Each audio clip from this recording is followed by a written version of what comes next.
Good evening and welcome to the latest episode of the Online Warriors podcast, entering the month of June, the 6th month of 2021. We're so happy to have you all here. I am Illeagle 86, one of your three stalwart hosts, and I am of course joined by the ever so lovely summer version of Nerdbomber. Oh, hello. I'm so sunshiny and summery.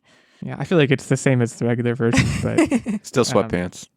We'll ask our classic Nerdbomber pre-show question. Are you feeling it today? Because you've been feeling it so many episodes recently. I want to. To what degree are you feeling it? Like, give me a scale of 1 to 10. I'm feeling it, Mr. Krabs. Wow, that sounds like Everybody just calm down. an eight at least. But I guess I don't need any more specificity than that. Techtic's here too. Techtic, you know what? You're also lovely, and you're also the summer version of you. We're all the summer versions of ourselves. It's Got summer. me all blushing. Where in my neck of the wood, it was actually 50 degrees out today, like 55, 56. Yeah, that was it was the worst. cold where we. Yeah, I was too. nervous about my jalapenos. How are they? Are they hanging in there? The ones in the ground are doing all right. I still have ones that are in pots, and the soil couldn't maintain as warm, so they're looking like they're struggling. I don't know if this story has been told on the air. If it was in a secret segment probably. One time. Guys, I have been to Nerdbomber and Techtic's house. Okay, that's like, we've met before physically in person. And one time I went over there, I think it was during the summer. It was certainly warm enough to grow peppers in the backyard. And Techtic, me and him were kind of inspecting the plants, and I was doing it in such a way that I don't know anything about plants. I was like, yeah, they look good. And he was like, here, try one of these peppers. And I was like, is it hot? And he said, no, it's not hot. And then I took a bite. And guess what? And you're not going to believe what happened. They come running in the house like, do you have milk? And as I've said multiple times, I'm lactose intolerant. We do not have milk in this house. And for what it's worth, it was one of those kind of like standoff situations. I waited for him to take it because Techtic, I think you also took a bite. I was like waiting to see if you would take a bite. Yeah. You kind of like, you baited me by also maybe causing, it didn't seem to affect you as much, but I'm the guy that spends 6 months getting immune to poison and then says, here, drink this. It's not poison. Right. That's pretty much what happened. So this is all to say that if you ever show me any more pepper plants, like if it's a jalapeno plant, if it's anything, I'm never going to trust you. But I'm glad to hear that hopefully the jalapenos hang in there during these colder times. Hopefully these colder times are coming to an end. Hopefully by the time this episode actually airs, it'll be super sunny, super warm, but also there's a gentle breeze. It's kind of like, kissing your face. Can you feel just that little bit of cool that makes everything pleasant? Hopefully you're outside listening to this. Hopefully it's a beautiful day. We have a lot of not really outdoorsy things to talk about today, though. So we're going to be talking about Marvel's Eternals, of course. That big trailer dropped this week. We're going to kind of dig into that a little bit. We're going to talk about the Tomorrow War, another big trailer that dropped this week. That's an Amazon property. Chris Pratt kind of headlining that. And then we're going to have ourselves a little kind of a mini E3. And I think we're actually going to lead off with that because there's 4 games that have had kind of, 3 games, one kind of game franchise. They've had some kind of high profile drops this week. There's, of course, Horizon Zero Dawn, Forbidden West, Dying Light 2, which has a subtitle that I think it's like Still Human or something. Stay Human, I think. Stay Human. We have Far Cry 6. And then we have kind of this like Sonic. It was just like Sonic's 30th anniversary is coming up. So that like the Sega folks, the Sonic people were like, we're going to talk to you a lot about a lot of things that are happening with Sonic. So let's kind of dive into those gaming topics and kind of like have our little mini E3 right now. And let's start with Sonic because this was the longest video of all of the things. Horizon Zero Dawn was similar, but they covered a lot of ground in this video. This was essentially the people in charge of Sonic were saying, here's all the ways that Sonic is going to potentially affect your life this year, basically. And, 12 and a half minutes long or so. And at my experience watching this was at minute 2 or 3, I sent a message to Nerdbomber and Techtic saying, this is not good. It changed after that, but like the first 2 to 3 minutes of this video were like, it was a lot of fluff. Hey, it was like Sonic showing up in places you don't expect. Like, this other game that like has a whole other thing going on. We're gonna just like add Sonic as a playable character for kind of no reason. But like, wait, there's more. You can get your very own Sonic bling. Well, yeah, that was actually much later in the video. There's also merchandising stuff, but like one example was they're making a game for the Tokyo Olympics, and which incidentally, I'm not even sure if the Tokyo Olympics are going to happen this year, but they made the game already. I'm guessing is what happened. So it's coming out, and you compete in a bunch of Olympic events, and this like big reveal at the top of this video was you can play as a kind of humanoid version of Sonic. You're basically Sonic in a mascot costume. Yeah, you look like if the Sonics were a team, this would be their mascot. And you're running down, you're like doing the 400 meters in like track, and you're running with a bunch of guys, and then it's just Sonic in a big blue costume. It looked ridiculous. And really that was around the time I was like, what am I watching? There was like, they were talking about, there was this other game, it was like Hospital Simulator or something. I got the name wrong there. 2 Point Hospital. 2 Point Hospital, and you can just like there's like you can buy certain Sonic things, and Sonics are kind of like walking around. So, but then we got to what started to become major announcements. We got past all the 2 Point Hospital and the Tokyo Olympic stuff, and we got to Sonic. Is it Sonic Colors Ultimate? I think is what the full title is. Mm-hmm. And this looks like, watching this. I don't know if it was really a trailer. I guess it kind of was. It was kind of just like a sizzle reel. This is more, and I'm not a big Sonic fan, but this is more what I think of when I think of Sonic. It was kind of platforming, kind of, it reminded me of Sonic Adventures 2 and, that kind of thing. And I was into that. Will I buy it? Probably not. At this point, I feel like I've kind of gotten off the Sonic bus, but that was a good reveal. Looked a lot like almost like a Sonic racing game. And I haven't really played many of the 3D Sonics. I know you guys definitely have, but like I kind of hopped off the Sonic train during the 2D era. I think the only modern Sonic games that I've played are like Team Sonic Racing and stuff like that. So for me, this looked a lot almost like a racing game. And in some aspects, they added like platforming stuff. But that looked really cool to me. Like, I'm into it. I'm rediscovering my love for like the cutesy 3D platformer. I'm all here. Because I think, Sonic Adventures 2, I think a lot of it was like you have to get from point A to point B as fast as you can. And along the way, you can do kind of like platformy stuff and like find shortcuts and get a bunch of rings and do certain things. But this looked like that, which if you're going to be if there's going to be any reveal in this 12-minute video, like that's what I was waiting to see. And I did eventually see it. Just to, So I'm glad you brought up Sonic Adventure 2 because that was my all-time favorite game. And I was actually hoping that one of the things that they announced is it be remastered for the PS5. Yeah. I was hoping for like Sonic Adventures 3 or a remaster, because they're remastering. Another thing they announced was a lot of the 2D. They're not remastering them, but they're bringing all the 2D ones. All the ones I don't care about. to like people can play them on PS5 games? or anything. I'm telling you, Sonic Adventure 2 was my all-time favorite. Period. The originals what got me to that point, but like, man, that was good. That was the pinnacle of Sonic. And the other thing is to consider is it's not like I stopped playing after that game. Is my most recent play was Sonic Forces, and they had a lot of additions to that game in this announcement. But Sonic Forces, and I played that on the Switch. So this was actually pretty recently. It just didn't have that same secret sauce. The buttons didn't seem as intuitive. The additions of like a gun and things like that, I just didn't like. They tried doing weird stuff like that in the past, and I didn't like it then. I like the formula that was done in Sonic Adventure Battle 2, and that's what I'm hoping to see at the end of that whole thing. They released this other kind of quick trailer of a game coming out in 2022. And by gosh, I hope that's Sonic Adventure 3. It almost looked to me, that short little teaser, and maybe I'm totally off base, but the art style of that Sonic almost reminded me of... It was more movie-ish. Yeah, it was like very movie-esque at least. And I'm hoping for maybe some kind of like movie tie-in where it's a very cinematic experience. And like, I wouldn't hate that. I think that could be really fun.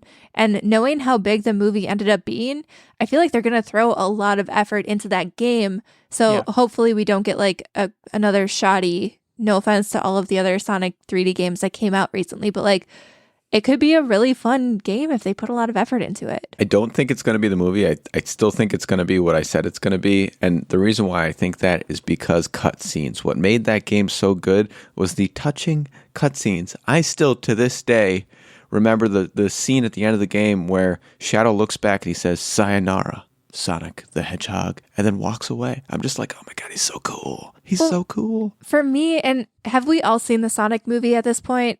Illeagle, No, I can't remember. I still haven't. It's on Hulu. You definitely should watch it. It's cute. It's a I'll good, get to it. fun family movie, and it's free now. I loved the Sonic movie. I didn't expect to, but I absolutely did. And there is a scene because in the movie, Sonic comes to Earth, and he's originally from a different unimension or universe spoilers. or something. They show you that right in the beginning. Yeah, I'm And the rings are actually like these dimensional transportation portals, right? And that's why he has to collect all the rings. And I believe at the beginning of the movie, they show like his original universe where he was born and baby Sonic. He was being chased through the jungle or something like that. And that's what the teaser reminded me of. So I'm sticking with my guns here. I will bet money that this is some kind of like movie backstory tie-in thing. I'm with Nerdbomber on this one. They're gonna seeing how successful the movie was, they're gonna put all their eggs in that basket. I can almost guarantee it. I'm not saying I want that, but that would be my guess as well. We got a smattering of other things in this long video. We got a lot of add-ons to existing games, their mobile games, a lot of like seasonal content coming out around Halloween, things like that. There was the Super Sonic that seemed like it was just taken from Dragon Ball Z. It's like basically Sonic going Super Saiyan. Super Sonic's not new, by the way. It's been forever. It was, I think, part of one of the 2D games, if I remember right. It was also in Sonic Adventure. Shows how little I know, and also how little I remember of Sonic Adventure 2. But anyways, we have to move on to the other. We have to kind of hit our. There's one more thing I here. want to mention in the Sonic, and that's Sonic Prime. That is something that I am very excited for because the creators of shows like Ben 10 are working on it, and I was absolutely hooked to Ben 10. I thought the show was great. I thought it had great developing characters, and I'm excited to see what they do with this new show. Yeah, coming, I believe, to Netflix, 24 episodes, they said. So yeah, that should also be, I think it's going to be something that they put a lot of their eggs into that basket. They think that Sonic could be a TV movie for us, so let's see if that happens. I want to talk about Horizon Zero Dawn Forbidden West, because I feel like I had a lot of touch points here in that I'm playing Zero Dawn in the sense that I haven't quit playing it yet, but I also haven't played it in a while. But I have a lot of recency kind of going through the game. So this was essentially the state of play. It was an extended playthrough, and the graphics are unbelievable. First of all, it was basically like eye candy. I don't know if I've seen a game that's looked this good. Probably there's some PC game out there, but like in terms of what I play on consoles, because I am not on PC often, like this was the prettiest graphics I think I've seen ever. And this is a state of play. They're putting their best foot forward. They're showing you their most impressive graphical sequences. She's diving underwater on the West Coast into like these, in this post-apocalyptic whatever it is time. There's these vibrant coral reefs teeming with wildlife, and the way her hair floats in the water, and the way the wind blows the grass, and the way I can't think what they called the elephant. It was some really funny name. It was like a thunder. It was thunder like stomp or something like that. Thunder tusk or something like that. And the way that was destroying, ruins was just unbelievable. There, the gameplay looks sharp. It looks pretty similar overall to Horizon Zero Dawn, but they've added some things. They've added that little like parachute-y thing that she's using. I don't know why I got so excited for the parachute thing, but I absolutely did. I don't know why. Can we talk about the movement dynamic with that? The way that you can quickly identify all the scalable features, jump up on them, climb, and then parachute. I thought that was absolutely phenomenal. And they also added the zip liney kind of thing. They're clearly trying to expand the game vertically. Is I think what you see with that parachute, with that like, I guess I don't know if you call it a zip line, like a grappling hook. You guys know what I'm talking about, where she kind of zips to anchor points. You saw some of the stealth combat, which that's how I like to play the game. You saw some of the cinematics. It just looks really, really sharp. And when you juxtapose that with the rest of the games we're going to talk about, specifically with like Dying Light 2, it's like it looks next gen. It really does. Close. Like if you put them in a lineup and you're like, pick the game that's running on the best hardware with the latest equipment, like Horizon Zero Dawn would be the absolute outlier. Like, it looks so much better than I think, and I know I said this, but like any other game that I've seen this generation or last, it just looks incredible on these consoles.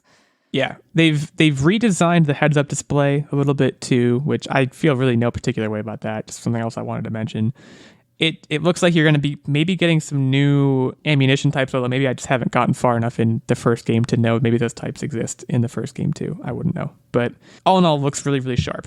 And that's not trying to throw shade at Dying Light or Far Cry 6, but that was the one that stuck out to me. And of course, we also got 12 and a half minutes of it, of just, like I said, them kind of putting their best foot forward. But we can talk about, I've never played Dying Light. I know the gist of it. It seems like it's pretty much just a, zombie hardcore outbreak zombie. or post your roof running and there's zombies. This looked fine. I feel like there was some story stuff that was wound up in the trailer that I just completely didn't understand. Like in terms of like, I imagine a lot of the characters that we saw, I was supposed to know who they were and I didn't.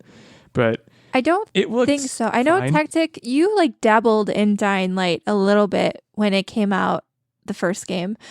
And I watched some of it. We own it. I never really got into playing it myself. But I think Dying Light 2, you're supposed to have like a blank slate where it's completely new characters. And I want to say the story is a little bit different. Or a lot of the stuff they presented in the trailer was like, you can influence, like you can pick factions, you can influence the world and what's going to happen in the story based on your decisions. And I think, and Techtic, you may want to correct me if I'm wrong here, but the original Dying Light, like there were some of those dynamics, but really it was a little bit more of a straightforward game. Like it was more of a linear tale. I'm going to be honest. When I dabbled in that, I felt completely lost. And I could not figure out, I was terrible at it. And I'm hoping that the abilities they give you and the sequencing of events will sort of give me more guidance than what I had in the first one. It looks like there's a lot of potential for double crosses, and like you said, like kind of there's these factions that you have to work within or in between, which I do think that it seems like what they're focusing on, and maybe I'm wrong, but it seems like what they're focusing on is societal, tensions in the midst of a zombie pandemic, right? Where we usually can all in zombie agree that games we would be the agricultural faction, correct? I would be. I haven't given it much thought, honestly. That sounds fine to me. Would you be a criminal, a looter? I'm not Are those an the only asshole two enough options? to be like a big bad jerk butt. I feel like I would be the person who would probably not be trusting, but I would try to have like a small, out of the way, out of the public eye, little peaceful society of like 5 people who grow crops. That would be me. I would want to know what the options are. If the options are agriculture or criminal, I'm going to choose agriculture. That's kind of a loaded question, but there ain't no laws in the zombie world. I feel like there might be at least one other option besides those two. And I'm Cannibal, not saying go. I wouldn't pick Cannibal either. But I like the fact that this game, it looks like maybe focusing on, okay, the people who aren't zombies. Because usually zombie games, you're just running around killing zombies. And, The Last of Us also kind of dabbles in like, okay, you're not just killing zombies. You're also, it's person versus person a lot of the time. There's vaguely like political within, refugee settlements. There's things going on. And it's very interesting. So I've never played Dying Light. This looked fine. I watched it right after Horizon Zero Dawn, so it kind of had that going against it, to be honest with you. We did the same thing. We kind of like queued up all of the videos because all of these showcases too happened on Thursday. I think was it the 27th? 27th, yeah. Back to back to back. I think Sonic and Dying Light definitely kind of did themselves a disservice trying to go against Horizon. That was tough. Well, and then there's Far Cry 6. Now, I have to say, Far Cry 6, again, graphically not even close, but I like what they were doing here. It was fun. Yeah, they're going with this. And Far Cry seems like a weird franchise where it's I guess it's kind of like Call of Duty now, where every game is just totally different. I haven't played a single one. I think the original, like the first 2 or 3, weren't they all interlinked? Like they had the same characters. I never played a single Far Cry game. Actually, you were on an island. I played Far Cry Primal, but that was completely different because you were like a caveman. So I don't count that. I know at least the first 2 you were on the same island, I think, but then they kind of started getting frisky with it. This is you're a guerrilla. You're, I guess, a Mexican resistance fighter is what I kind of took away from it. But this the way this trailer was structured, I was a particular fan of, because it kind of went through the rules of being a good guerrilla is there's these rules and this guy's taking you through them. And in doing so, he's describing to you what you can do within the game. And it's not just fighting necessarily, but it's also like crafting. Did you see the gun that was made out of a CD player that was playing the CD right before? Yeah, like, that was I literally, I insane. paused the trailer and I looked at Techtic and I was like, this is great. I love this. Yeah. The trailer for me did exactly everything that it should do, and that is, while I was watching that, I was thinking, oh, I'd be a great Guerrilla. I'd be a great There's guerrilla. two R's. Yeah, I there's would. two R's that you could. And you're supposed to roll. And I'm not even talking about in the video game. I'm talking in real life. I think I would do a fantastic job. Because you'd be a good crafter. Because it looks like a lot of this is based on you can build guns and outfit vehicles, with things, and that's a big part of it. Specifically, I looked at Nerdbomber and said, I'd be a fantastic spy. And they had the backpack that was like you can like launch, I don't know, grenades out of it or something. Let me tell you guys something. There's a lot of things that I have tried to create that the legal the team, grenade backpack is one of them. the legal team over at Online Warriors has said, do not make a Tinkering with Techtic video of that. And I said, okay. And I'm not going to expand. Legal team is working overtime here at Online Warriors Incorporated. Those guys are overworked and underpaid. But yeah, this looks super fun. I mean, it's, this thing starts with like someone getting mauled by a crocodile. How could it not be fun? It looks just kind of cartoony. I don't want to say Borderlandsy because Borderlands has its own thing going on, but it's very like unbridled enthusiasm, unbridled carnage. Just, we know what we are at this point, and we're going to deliver that in the most memorable way possible. I think they do that in spades. So I think this concludes the mini E3. Hope you enjoyed it. Any of those games that you saw the footage on, you want to comment more, or you want to take issue with anything that we said, at Online Warriors 1 is our main show account, at OW Techtic, at OW Nerdbomber, at OW Illeagle86. Those are our individual handles. Go hit us up there. Talk to us about these games and anything else we should get to in this episode. And now, let's transition to, I feel like we should save the Eternals for after the break. Let's talk about Tomorrow War. This is an Amazon film starring Chris Pratt that I believe is coming out this summer. I think this is the first trailer we've gotten for it. It packed a lot in. Now, I want to make one thing abundantly clear off the top before I kind of give out my spiel here. This is coming out July 23rd. I like Chris Pratt. I think he's fine. He is a bad actor. He is better in comedy than he is in action, and they're trying to make him an action hero. And they have the better way to since put he it. got jacked. He does not belong. Like there are certain action comedy, like Peter Quill, he's great. That's a good role for him. Obviously, his more comedic stuff, like Andy Dwyer, Parks and Rec, also great. Jurassic Park, he was a little hammy, and they just took that factor, and for this movie, they're cranking it up as far as the knob goes. They're basically trying to make an alt Ryan Reynolds. It does feel a little bit Ryan Reynolds though, because Ryan Reynolds is he does the same thing where he toes the action comedy line. But Ryan Reynolds is perfect. People know. I think down. people just have a better sense of how to write for Ryan Reynolds, or maybe he's more selective with his projects or something. This is not a good role for Chris Pratt to be in. I think the movie itself looks very interesting. I think the special effects look really cool. I think the premise is great. There were a couple of lines in the trailer that I visibly cringed because the writing was not great.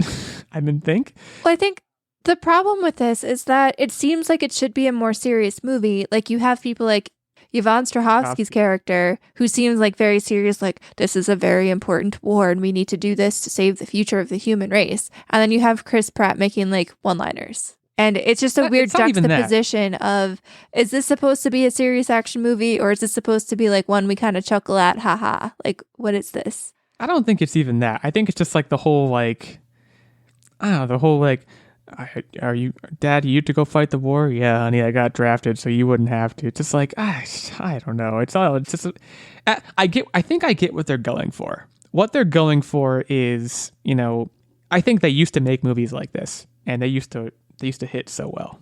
I think like, especially back in like the Will Smith days of like the mid to late 2000s, if this movie came out and it starred Will Smith, it would have brought the box office down.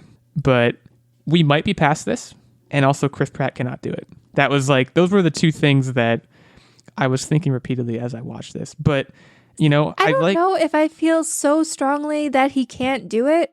I think that this has enough of a good cast behind it. Like, okay, we all know I'm like you the just world's like biggest. Yvonne Strahovski. I Yeah, do. We know. Okay, but J.K. Simmons is also in this, and so is Betty Gilpin, and I like all of those actors. And I think what we're seeing in this trailer is the bits of Chris Pratt that they think people want to see, but we don't know what the actual full movie is going to be like. We don't know. Boy, did I not. Let me blow your want to guys' see it. minds.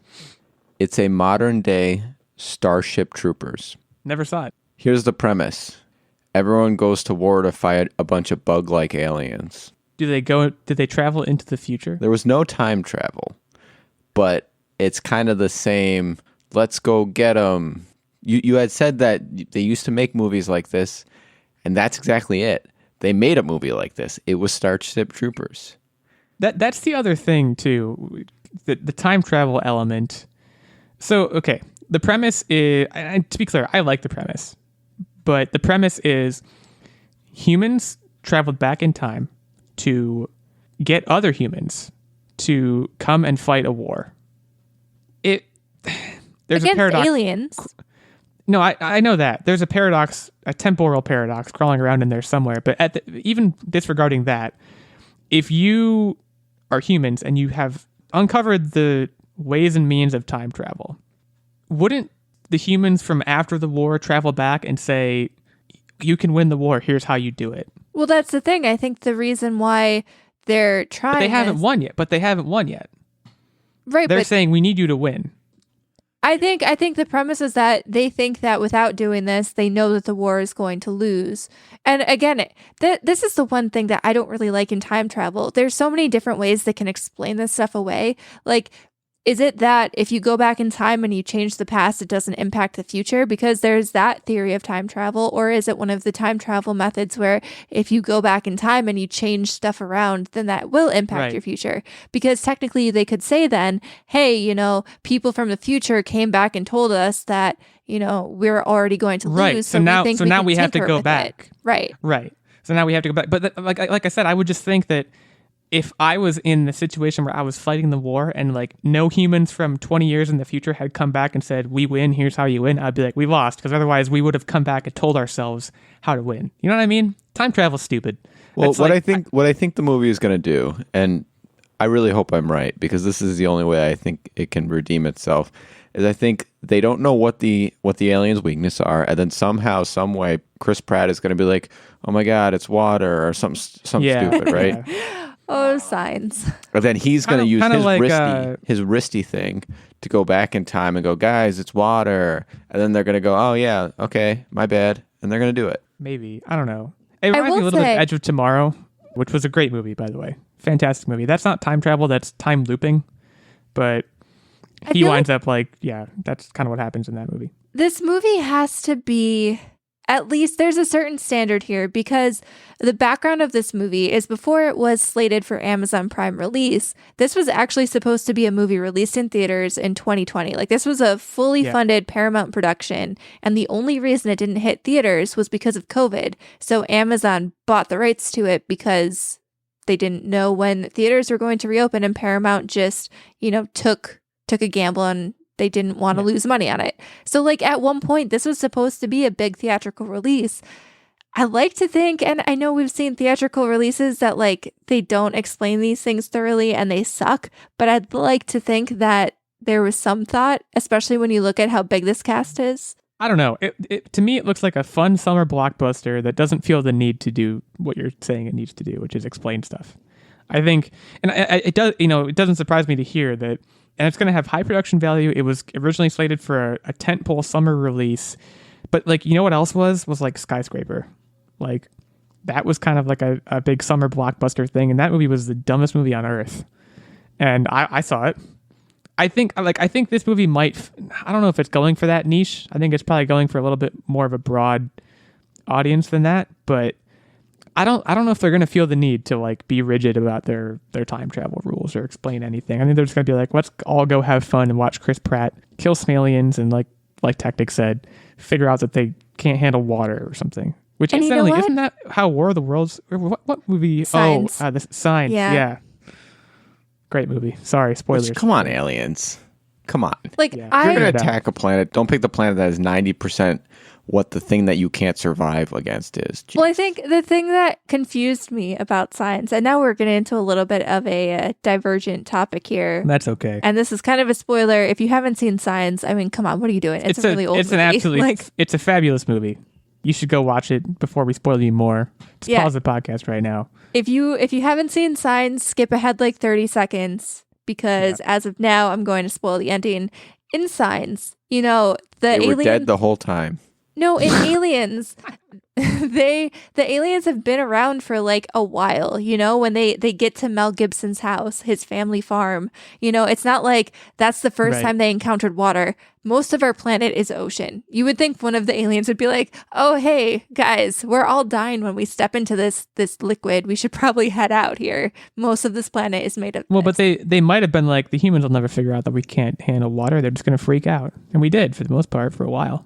But like, why would you try to take over a planet where most of the planet you cannot like occupy, or every time I mean, it rains? Like they probably they had to have got had there. encountered a rainy day. All of a sudden, they're just melting because the sky opens up. Like, come on. Well, they probably got there and brought their entire alien army, and then like one of their alien soldiers got off the ship and fell and like stepped in a puddle and died, and they were like, "Oh crap, this could be an issue." And then it's kind of it unfolded from there. H2O. I thought you said H2SO4. Ah. Right. But they were already committed. They've committed all their forces. So they don't want to look bad. They have to just deal with it at that point. They're just like, we'll figure it out. I don't know. I'm not an alien. I don't really know what their thought process was. But Tomorrow War comes out July 23rd, 2021. I thought it was on July Amazon Prime. 2nd. Digitally released July 2nd, 2021. Google was just wrong. Darn you, Google. Yeah, so it was scheduled for July 23rd. It got moved up. So it's, July 2nd. Sorry, July 2nd. We're going to take a short break now before we come back to talk about Eternals. But before we do that, we would be remiss if we did not shout out our fantastic Patreon producers, Mr. Stephen Keller, Mr. Ben Checkness. Take a bow. Stephen was here last week. Ben will be here very soon, I believe, on the schedule to do his guest spot, as is the right, as it stands currently, for our Patreon producers. That is just one of their perks. They also get this shout out in every episode. They get input into our weekly game segment, which this week is being hosted by Nerdbomber. I do plan on winning. And Ben and Steven get these things as a result of their support of the show at the night level, which is one of our 3 Patreon support levels. We also have a Squire level, which gets you access to the monthly secret segment and vlog, and the page level, which gets you access to the monthly secret segment. And we also have secret segment and vlog availability for the night level at the top, of course, as well. For more of the details on all of this stuff, you can head over to patreon.com/onlinewarriorspodcast for more of the details. Thanks again to Ben and Steven. We're going to take a quick break to shout out a sponsor, and we'll be right back to talk about Marvel's Eternals.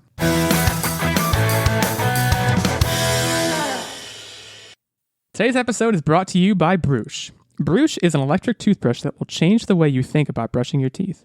With powerful sonic technology and ultra-gentle bristles, the Brush redefines what it means to have super clean teeth. It's like that feeling when you just leave the dentist, a fresh whole mouth clean, every single day. Our listeners get 15% off their total purchase with code POD15. That's POD15. Follow the link in the show notes and enter the code POD15 to get your exclusive discount and upgrade your oral care routine. Thanks again to Bruce for sponsoring this episode, and now back to the episode.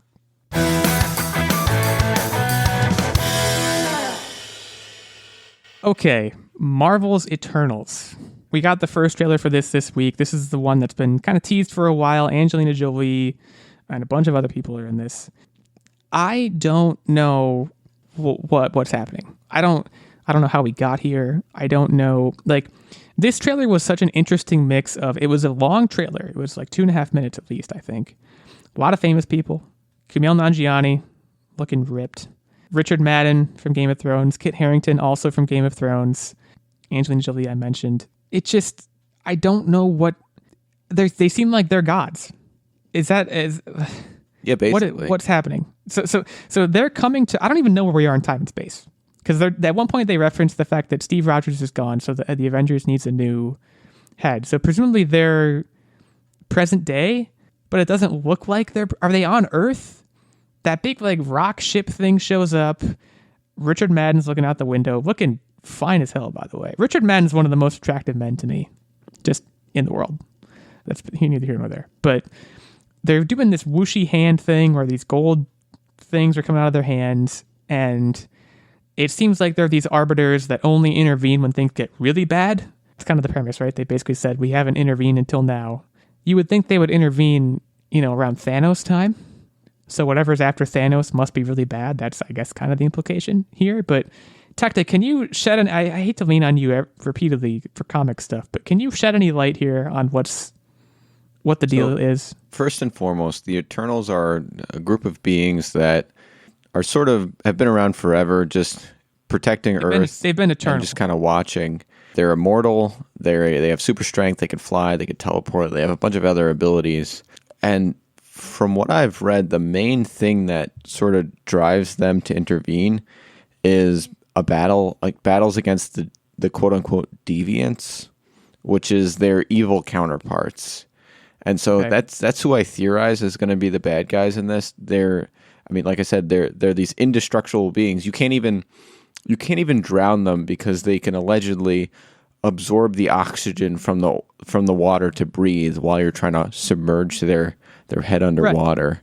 Right. Well, at one point, one of them makes water. There's a lot of abilities. Like my favorite one was the speed reader. I was like, that's an interesting superpower. But it does raise the question, right? They're introducing all of these heroes, and it makes you think, what or who could possibly, do them in, right? Yeah, and the only one is the deviants. But even then, there's in various different comic books, they go as far as even if you scattered their molecules about, they can still be, brought back, reassimilated, basically. Yeah, so it's. I struggle with introducing heroes like this because they're so indestructible. It sounds like Superman, which scares the crap out of me. Right. Yeah, I know Superman died, but come on. The major plot point that can really kind of be redeeming, I'm guessing with them, would be not so much whether or not you can kill them, but rather humanity being totally wiped out, right? And I think it's more the narrative / dramatic question is, do they feel like it's important enough for them to show up? Because again, clearly they didn't think it was important enough to show up during this until now. Yeah, like to me, that's like, what the heck were they doing? I hope they have a scene where they go, maybe we should have popped in. So that would be I interesting. wonder, do we know when this is actually happening though? Like, couldn't this? That's what I said. I don't know. Well, it's post Iron Man because they had mentioned now that Iron Man's gone, who's going to lead the Avengers? I think they said Steve Rogers. Now that Steve Rogers is gone, who's going to lead the Avengers? Because Steve Rogers was always the de facto leader. And then it was like a joke to them, which is like kind of a weird joke. He's gone now. He's dead. I thought, and maybe this is a spoiler, I'm almost positive when Kumail Nanjiani was first cast, they were like, he's going to be the villain. But it looks like he's not. So I'm kind of confused. Is it like a turncoat situation maybe? I don't know. I'm speculating to thin air here. I have no idea. But I was surprised to see him seemingly just kind of like on the team, right? So when I say that a group of quote unquote deviants, the cast that has been in that role is vast. So it's certainly possible that he is part of that squad. He's an Eternal who, for some reason, decides, nah, screw that. I'm going to be right. Because ultimately, they're sort of on equal footing as far as abilities, and that's what makes it an enticing battle. But I don't know who's going to turn coat, who's going to specifically be involved in that. We just saw this heroic squad, and really, that's all we were given from the trailer. So my concern, and I've had this concern since this movie was announced, and I don't really know how you get around this, because in the comics, they're introduced as a squad as well. But there's a lot of people to introduce in a movie that probably has a 2.5 hour runtime. How do you give them all screen time that's equal enough where you feel connected to all of them? I mean, right. None of these actors are really throwaway actors for the most part. You have some really big names filling these roles. So how do you make us care enough about these characters for you to like give us some kind of also like backstory on every single one of the characters or the group as a whole, figure out a villain an issue and resolve it all in a 2.5 hour movie. That I do not know.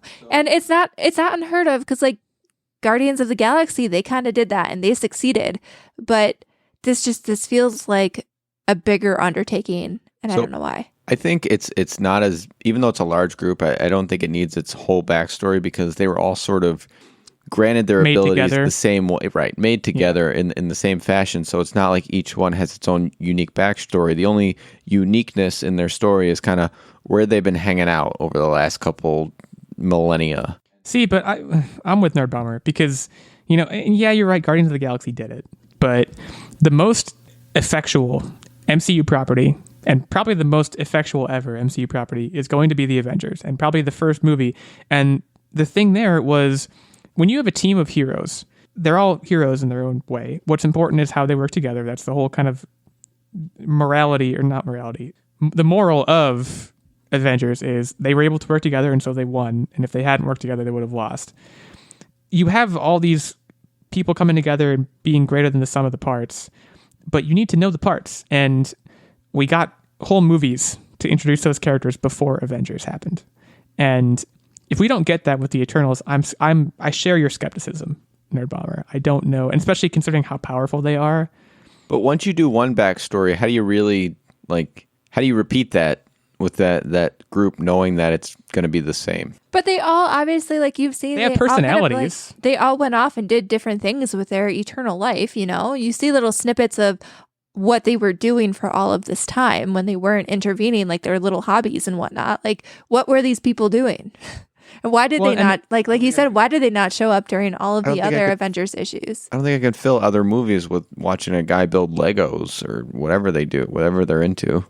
But they have personalities that are forged from some kind of individual experience. I get what you're saying, is that they have this collective shared experience, and that's the most important one. But there's got to be more to it. To me, to me, that's not the biggest issue. Is how powerful they are. That's a tough narrative thing.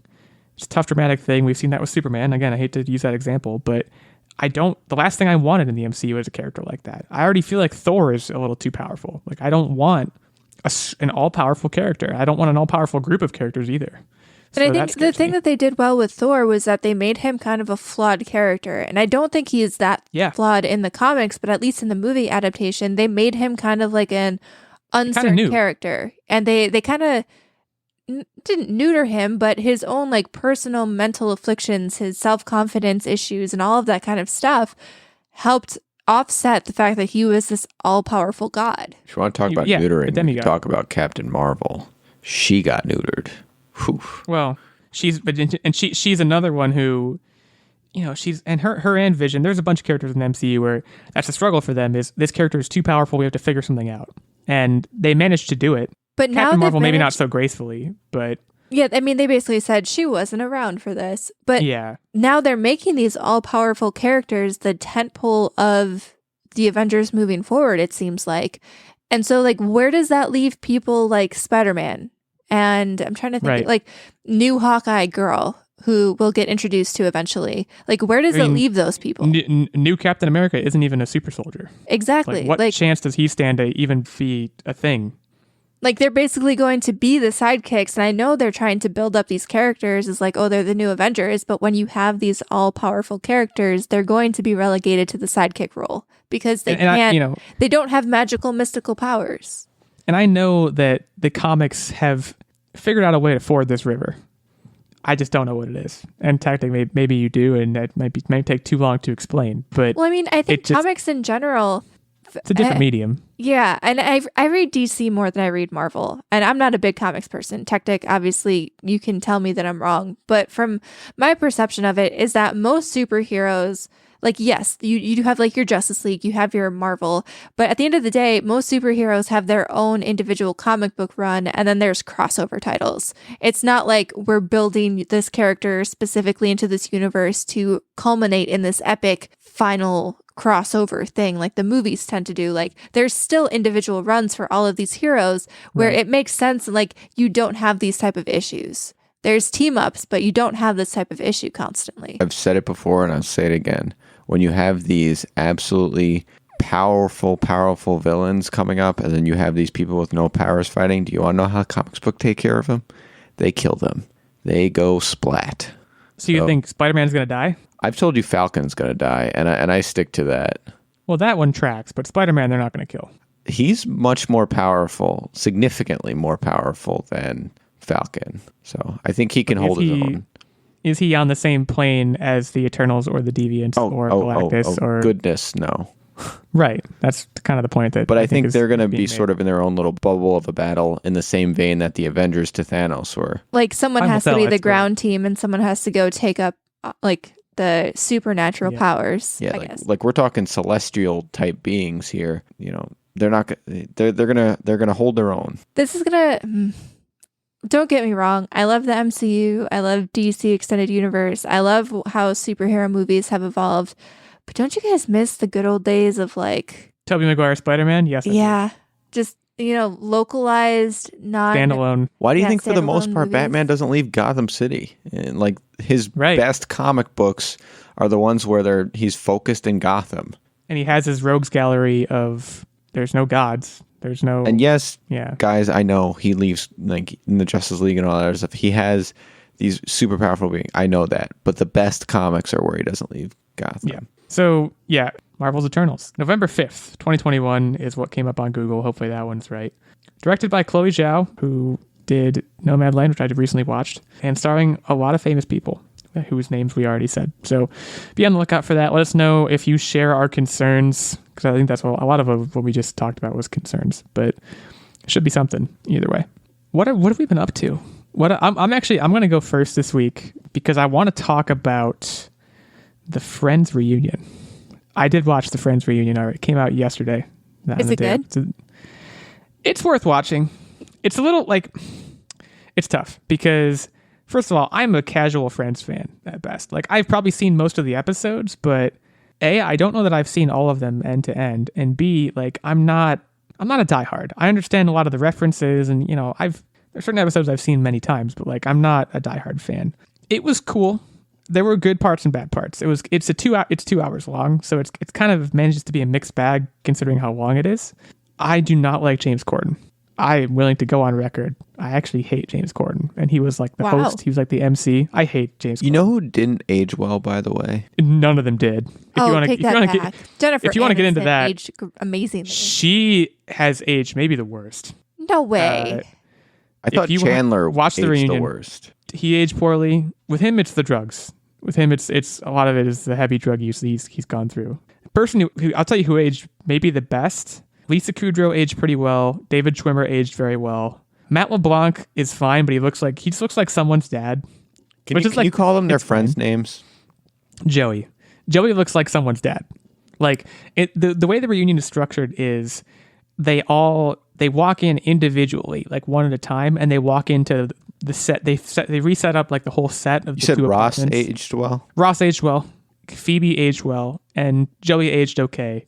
The other I always three, thought Phoebe was going to age well. Like Jennifer Aniston, fine wine. I know, we shouldn't this is very surface level, but Jennifer Aniston is. I'll say it. She's banging. We just watched her on Morning Show. She looked good. She said it. She does not look good. Watch the reunion. That's all I'm going to say. She does not look good. She doesn't look as bad as Courtney Cox. Courtney Cox looks like she's not even human anymore. A lot of this is Hollywood has unreasonable beauty standards, particularly for women. I think a lot of the reason that Courtney Cox looks the way she does, which is crazy, is because she's had a lot of work done. And Jennifer Aniston, you could say the same thing. Lisa Kudrow has aged with grace, and it shows. To me, that's the difference maker. Matthew Perry looks pretty bad, but again, with him, I think it's just like there's whole seasons of that show he doesn't even remember making. I'm sorry to be bearing this news to. No, it was pills. I'm sorry if I'm bearing this news to someone and they're devastated to know this about Matthew Perry. I had no idea he had a drug issue. He pretty publicly, he's sober now, but he for many years had a drug issue. I think he said seasons 3 through 6 he doesn't even remember. Holy cow. Because he was just high the whole time. It's fun though. There's parts of it that feel scripted. Ostensibly, it's not scripted, but there's parts of it that feel very scripted. Like they're talking about. It's all pitched as these 6 people have not been in the same room together. for 17 years. And yet they're talking about how much they love each other and how close they are and how they just fall back into their old ways of being so close. And I don't buy that, because if they were that close and if they were actually that I disagree. tight knit. Yeah, I buy that. I have friends that I grew up with that I haven't seen in years, that if I'm in the same room with them, I could fall right back in where we left off. No, I buy the falling back into it thing, but I don't buy them saying, like, if you're that close, and let me put it this way. If you're that close and you have millions upon millions of dollars, like all these people do, you would find a way to all 6 of you be in the same room sometime in the past 17 years. So, and they kind of lean on that a lot as a continued narrative throughout the reunion of like, you guys haven't seen each other for 17 years and you're all so close and blah, blah, blah. It's like, well, it's this little nacky voice while I was watching the whole thing. It's like, if they were that close, they would have had dinner together once in 17 years. I mean, I don't know. I'm not the hugest Friends fan in the world, but like I've definitely seen where they were able to get like 4 or 5 of them together, but one of them had a scheduling conflict with filming something or other.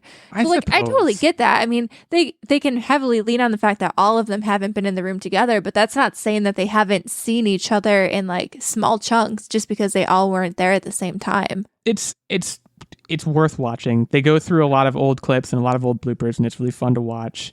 There's some archival footage that I hadn't even seen before. You know, there's a lot of like cameos and fun guest spots and stuff that they just, in their reminiscence, it's worth watching. Even if you're a casual fan, it's cool to watch. I would recommend it. Past that, we watched Woman in the Window, and that was pretty bad. We don't have to get into that one because I've already taken up a bunch of time in my update, but my mom literally texted me, and she usually skip that one. She usually doesn't like we'll catch up and she'll give me the rundown on what they've been watching and stuff, but she'll never go out of the way at like 10 at night to text me something that she's watched. And I literally got a text the one night, it was like maybe 10:30, and it was just in all caps, "Do not watch Woman in the Window." And I was like, oh, that must be bad. I get what it was trying to do, but it was just poorly done. It was just poorly done through and through. It was manipulative. Like, I don't even know if the movie was bad, or because it's based on a book. I think the book is also bad, and it shouldn't have ever been made into a movie. Anyways, I'll leave it at that, because there's also, if I talk more about it, I'll also spoil stuff. It's one of those things. But I cede my time. Techtic, how's it going over there? So I have a couple different updates. I love experimenting with food, and so I bought a dehydrator, and I had recently experimented with cherry tomatoes fresh from my garden and bananas not fresh from my garden. And my goodness, if you ever get the opportunity to just dehydrate things, one, it's fantastic for storing without worrying about, it going bad or anything. But two, for fruit, it adds that nice sweetness to it. It makes it almost like a healthy snack. Like it feels like I'm eating candy. I was like, holy cow, is this candy? And then for like things like tomatoes, it's a fantastic garnish for like throwing into a pasta primavera and things like that. So I 150% say dehydrate your stuff, folks, especially at the end of summer when you're starting to get overwhelmed with all the vegetables from your garden. It's another opportunity to preserve and keep things into the winter. The other thing, and Nerdbomber is going to jump in on this with me at some point, is we watched Cruella. Oh, yeah. And by gosh, was it fantastic. Really? That good, huh? Yeah, we were actually discussing what kind of movies we would kind of say that it was mushed together and be described at. And I believe we came down to The Devil's Wears Prada. Never seen it. Well, I mean, that primarily for like the fashion. Obviously, Cruella de Vil was a fashion designer, so there's a lot of like that fashion industry aspect of it. And that snark that goes with it. And even like that protege mentor sort of interaction and relationship is really heavily a big chunk of the movie. Also, like there's a lot of heist aspect because I mean I don't want to like give any spoilers. The movie literally just came out, but there's some like heisty aspects that I would compare sort of to like in Ocean's 11. Like there's a squad and they have to figure out a way to pull off a heist sort of deal. Are they stealing dogs? Are they stealing dogs? There's a lot of different heisting. There's heists, and it's good. Just that means and then there's like that Joker, but I wouldn't even compare it to Joker. One of the things that I saw a lot of comparisons that this was like a Disney Joker movie.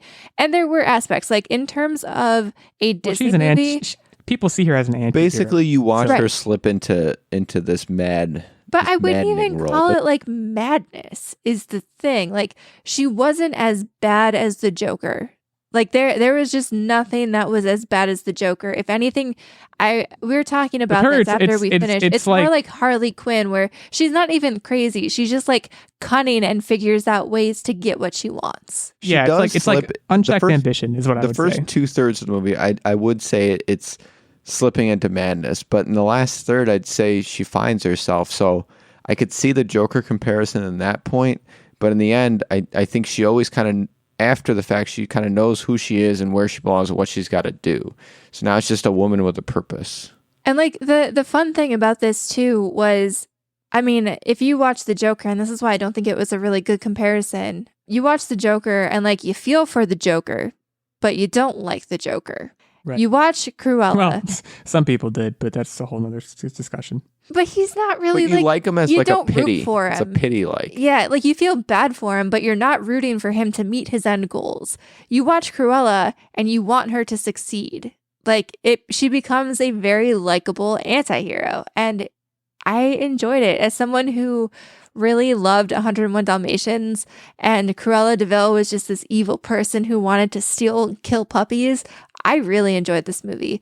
Like, I'm not out here saying that it was 100% like 10 out of 10 movie, because it's very rare that you find a movie like that. But I think Rotten Tomatoes is sitting around like a 75% critic score and like a 90% audience score. And I would say that's pretty spot on. It does make us want to rewatch 101 Dalmatians just to verify the continuity of it, that it makes sense, because it did make me feel uneasy in that aspect of how did we get from there to what we saw as children, and I want to make sure that I understand that. So that's sort of a blur still, in my opinion. Some of that continuity isn't going to be there because if I remember correctly, the animated show was set, like that movie was set early. It was like early London, and this was set more in like the 80s. So I could definitely see, and they kind of set it up to almost a live action reboot. A live action reboot if they want to. Which makes sense. Which would make a lot of sense, but it would also be really difficult because they did manage to make Cruella someone you kind of want to root for. Like, she's kind of likable. But they've also shown that she can easily slip into madness. So that's how you can leverage that reboot side of it. Yeah, I mean, overall, it's a good movie, and there's a lot of like twisty-turny things you don't 100% expect, and it kind of turned some of the preconceptions of who Cruella de Vil is as a person on their head. And I think what they set out to do here was very successful. And it was basically Wicked. Exactly. And in terms of like the cinematic effect, it was a very colorful movie. I'm not really into fashion, but I could appreciate the fashion aspects of it. It was a really well done movie. There were action aspects too that were really fun. And I feel like this was a good blockbuster return for movies, in my opinion. I will probably watch it. I'm so gun shy after Mulan. I have to be honest. I don't want to open that wound. You'll again, like it much better than this Mulan. Is way better than Mulan. It was okay with Mulan. I could not be more skeptical going into this. I think it's because of Mulan. And I hear what you're saying. With this, I'm telling you, it was fantastic. Like it's a completely different feel. Like this isn't trying to be it's not trying to be like a heartfelt sort of like tentpole movie. It feels like someone was just like, hey, this would be a really fun, edgy project. We have Emma Stone. Let's make this happen. And they did. Plus, considering a lot of your What Are You Up To Wednesday updates and the shows you watch, you'll like this. And Emma Thompson is a freaking gem. And I don't want to give any spoilers, but man, can that lady act her butt off. And I think she out-villained the main villain. Do you guys know that Emma Stone's real name is Emily, by the way?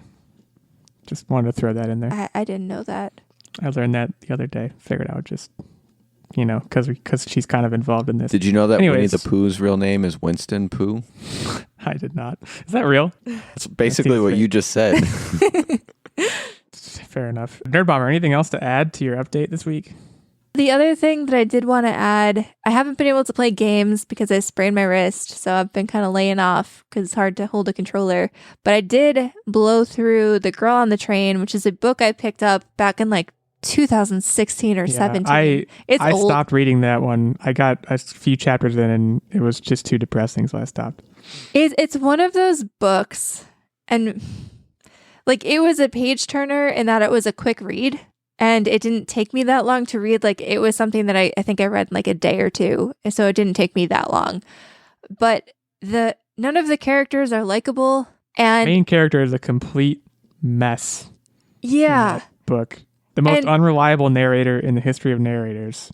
So essentially, a lot of the here? book is just her being drunk and not being able to remember. Yeah. And if you look at the book, and I was reading reviews online after I finished the book, because I went into this and a lot of people were like, oh, this is a great mystery novel.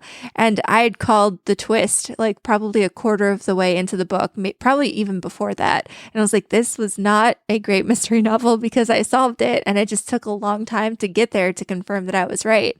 If you look at it from the standpoint of like what an alcoholic goes through, it was a very compelling, I think, look into what that sort of like life is like. You know, wanting to get better, kind of bumbling through your own life and not really finding a means to do it. From that aspect, very well written. From a mystery aspect, So it was I don't remember if I figured it out. I just remember being like, this is a waste of time because we're only going to learn things when the main character is not drunk. And that's just the whim of the author. And it bothered me. So I just stopped reading. Like, I would give it a solid 2.5. Because like I said, I think books that show the struggles of people who have issues with addiction and mental health and all that stuff, I think those are very important to read. But from a mystery standpoint, it was a big letdown. So solid 2.5. Incidentally, Woman in the Window, kind of a similar situation, by the way. It's like... That's not much of a spoiler, but ever since Gone Girl came out, I feel like there's a slew of these books that are basically... Gone Girl does not belong in the same category as either of those things. But like Gone Girl came out and was such a hit. And there are so many of these books that kind of try to copycat, where they have girl or woman in the title, and they can't pull it off. Well, you'd also mention Girl with the Dragon Tattoo in that category. Did I? No, I said you should. Oh. Girl with the Dragon Tattoo was very different, though. Well, but it has girl in the title. Yeah, but like, that whole series It was also way different. earlier, I think. It was different. Anyways, duly noted. Basically, don't waste your time. Find another book this summer. So, Woman in the Window, no. Girl on the Train, no. Take from that what you will. That brings us to quiz time. And it's Nerdbomber's show this week. And we're all about hot dogs. I'm not going to win. You love hot dogs, though. Not with that attitude. I'm judging it based on my track record. Hey, you never know.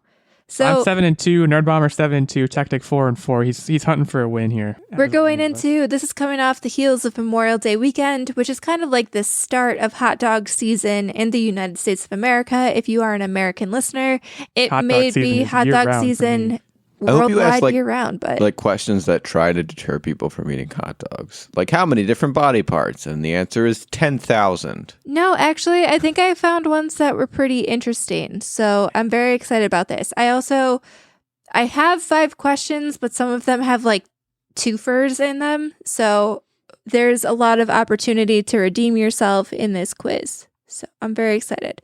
We'll give Techtic a little bit of an advantage since he's losing. So for the first question, Illeagle will answer first and Techtic will follow up, and then we'll go back and forth. This is, again, Price is Right style, as we usually do. And the first question, what is the average weight of a fully loaded baseball park hot dog vendor's bin in pounds? A bin in pounds. Fully loaded with wieners. Baseball, like vendor, like the guy who's going up and down the seats saying, hot dog, get your hot dog. That guy? Yes, sir. Okay. 80 pounds. You said 80? 80. He's carrying. He's doing it. Let me ask that a follow-on question. Does that include drinks and beers? It says hot dog vendor. Just hot dog? Yeah. I didn't get into specifics. It said hot dog vendor. I thought it was a cool So while question. 80 is a good guess, I think it's a bust. I'm going to go with 30 pounds due to ergonomic constraints that the employers might have. Yeah, I probably went too high the more I think about it. Yeah, 80 pounds would make for a jacked hot dog vendor. Techtic gets this point. The average weight is 40 pounds. So 40 pounds of delicious hot dogs. I went ahead and doubled it. Yeah. Okay. So far, so good. Now, this next one is a twofer, and this is centered around Joey Chestnut, who is a famous professional eater. He is very well known for a lot of world records that he holds in eating contests, and specifically also hot dogs. So again, this one is twofold. What is his record for most hot dogs eaten in 10 minutes, and when did he set this record? You said 10 minutes. Yes. I need to math this out. So 10 minutes is 600 seconds. That's right. Thank you. So far, so good. And I think he would have a cadence of one hot dog every 5 seconds. So whatever 600 divided by 5 is... 120 hot dogs. Let's go with that. 120 hot dogs. And the date? And the date... This was not very long ago, but not too far ago. I'm going to say 1998. Okay. You're way too early on the date. I think the number is pretty close. I think it's going to be less. I'm going to say 80. And this happened in I'm going to just in order to not bust, I'm going to say 2008, but I'm thinking it's after that. So only 1 point is awarded here. You both busted on the number of hot dogs. He ate 75 Nathan's famous hot dogs in 10 minutes. So close. Yeah, you were really close. You're only 5 off. This also includes the buns, because in hot dog eating contests, you also eat the buns. But Illeagle, you did get the point for the date. He actually set that record last year, July 4th, 2020. There you go. Wow. Who knew? Even during COVID times, he was pounding hot dogs. I mean, what else are you going to do, right? Yeah. Right. So it's all tied up right now, 1-1. We have another 2-part question, though. So lots of points up for grabs here. What was the length in feet of the world's longest hot dog? And how many people consumed this hot dog? Oh, that's gross. Ugh. Length in feet.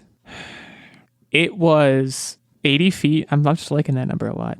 80 feet, and it was consumed by 67 people. No, 57 people.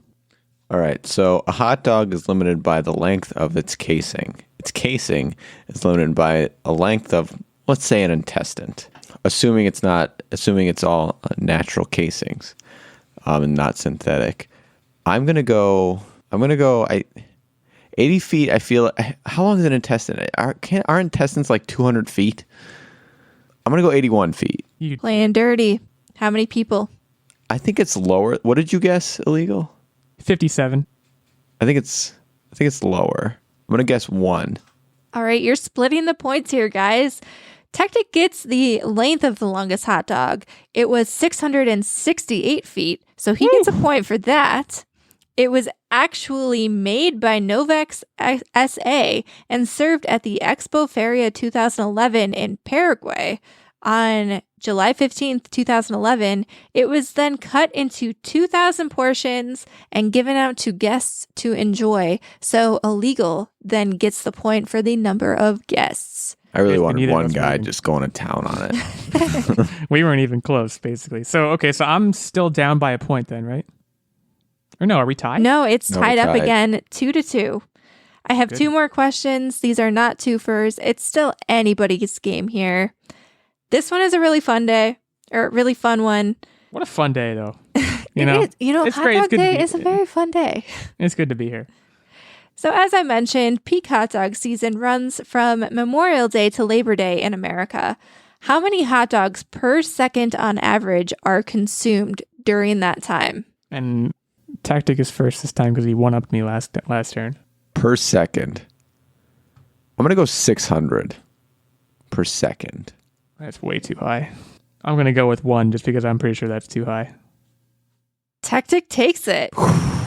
Americans typically consume 7 billion hot dogs between Memorial Day to Labor Day, which is about 818 hot dogs every second Jeez. during that period. Badasses. I would have never gotten that. Your guess was really good.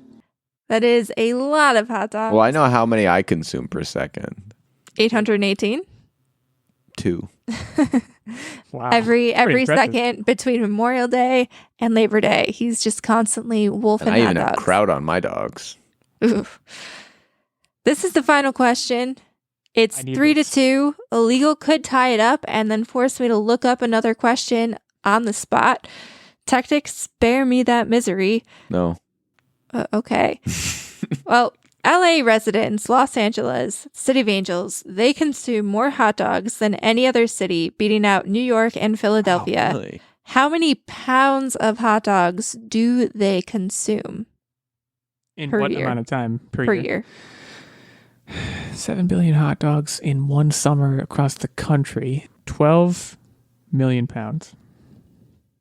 All right. So keep in mind, you got one hot dog vendor carrying 40 pounds, and there's 7 billion Okay, I'll do that.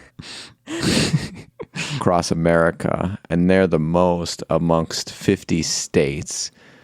So the most can be, if it can be as low as 2%, right? Because if it's 100%, you'd have to have everyone at least divided by 2. No, they would be 3% to be the most. This is a lot of math going Right. on here. So what's 3% of 7 billion? His thought process is pretty good. He's probably going to get me here. That's a lot of zeros. My iPhone calculator does not even go up that high. Remember, though, hot dogs do not equal pounds. I don't know why I'm helping you, but What was your guess? 12 million pounds. My calculator is saying, oh, that's in pounds. So that's how many hot dogs. Right. It's 210 million. But that's, how much does a hot dog weigh? Probably half a pound. I'm going to go 105 million. Oh boy. So it's 30 million pounds, which means Techtic Okay. busted. Illeagle gets the point. It's a tie Tie time. game. I'm over here. I am Googling Wait, fun what was hot it? dog. 30 million? Yes. Yeah. So what do they weigh? An eighth of a pound for my math to work? For your math to work, yeah. 1 second. Well, here we are. I want to know how much a hot dog weighs now. Anticipation is killing me. This is going to be a text in, I assume. There's too much writing on this. This is definitely going to be a text in. I'll get my phone ready. Okay. Me and So- Nerdbomber's text history is 6, Just trivia. 5, 7,800. It's because I use Discord, so texting is like very weird Yeah. to me. Okay, Are you guys ready? I'm ready to go. By the way, a hot dog is 0.1 pounds, so it actually worked out with my math. My math was spot on, weirdly enough. How many grams of protein are in a standard beef hot dog? This is like the average. I know there's different brands, but this website is giving me an average for a standard beef hot dog. I have texted my answer. Wow. Okay. So Techtic blew his lead. He said there are 40 grams of protein in a hot dog. That is Techtic, do you know what? Oh, God. Oh, Techtic. that no. is more than a single Oh, no. scoop of protein powder, for reference, Techtic. Illeagle said 5, which is closer to the actual answer, which is 7 grams of protein. So we have a winner. Illeagle won 4-3. It was Oh, very no. close. Techtic, you almost had it until Felt right. you overestimated the amount of protein in a hot dog. Okay, well, I moved Wait, to 8 what and 2. brand of hot dog? Are we talking my swole hot dogs? Call them swole dogs. Actually, you know what? Everybody listening on air right now, we're patenting the protein hot dog. No, they're there called we go. swole dogs. Techtic's hot dogs just full of Swole protein powder. dogs. There's no meat. It's just protein powder in an intestine. Well, I'm at 8 and 2. Techtic hanging free at 4 and 4. I don't know what to say. I wasn't expecting that, but happy to host next week's quiz. Looking forward to being back here, seeing all of you, or hearing from all of you on Twitter, and seeing you back here next week. We thank you so much for listening. We thank you for continuing to support the show if you do, and continuing to spread the word, because, yeah, keep on doing that. call up, if you played sports in high school, call up your old coach. Call your hot dog vendor at your Little League field. Go over there. Be like, play this in the snack shack. Call Orville Redenbacher, like the corporate line, but see if you can get put through to the guy and just talk to him about it. Just tell your friends. Orville Redenbacher is everybody's friend. And we'll see you next week.